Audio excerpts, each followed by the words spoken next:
This week's Parsha is Parshah of Eikev. We're going to read the second portion of the Shema, where we have the words V'achalta v'savata u'verachta es Hashem Elokecha. You will eat and you'll be satiated and you will bless Hashem your God. From here we learn that there is a mitzvah to make a bracha after the meals, grace after meals.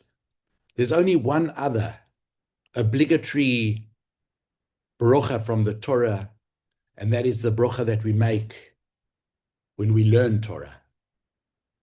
So eating and Torah, two types of nourishment, the nourishment for the soul and the nourishment for the body.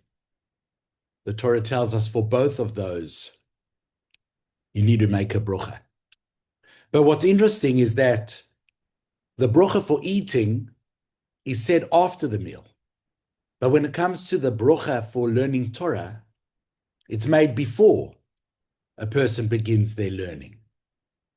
In other religions, grace is said before the meal.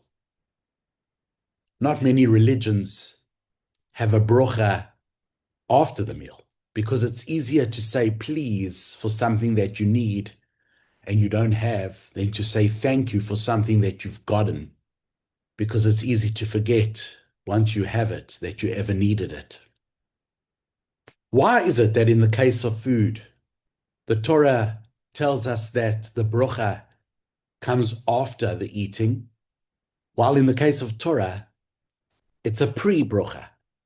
And the answer is, according to the Meshech Chochmah, that in both cases of nourishment, the Torah and food, there is a danger that the nourishment could turn into spiritual poison. In the case of food, when we are satisfied, when we're full, there's a danger of arrogance, of complacency, belief in our own power, our own achievement.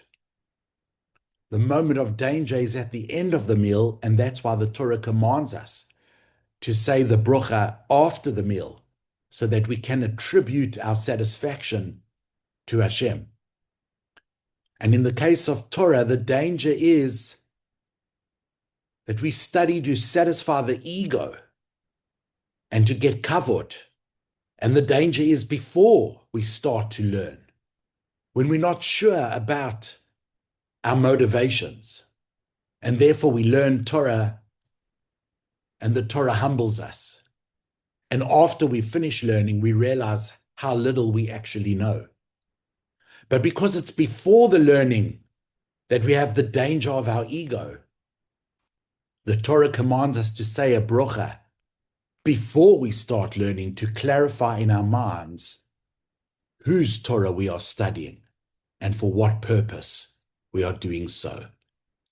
Shabbat Shalom.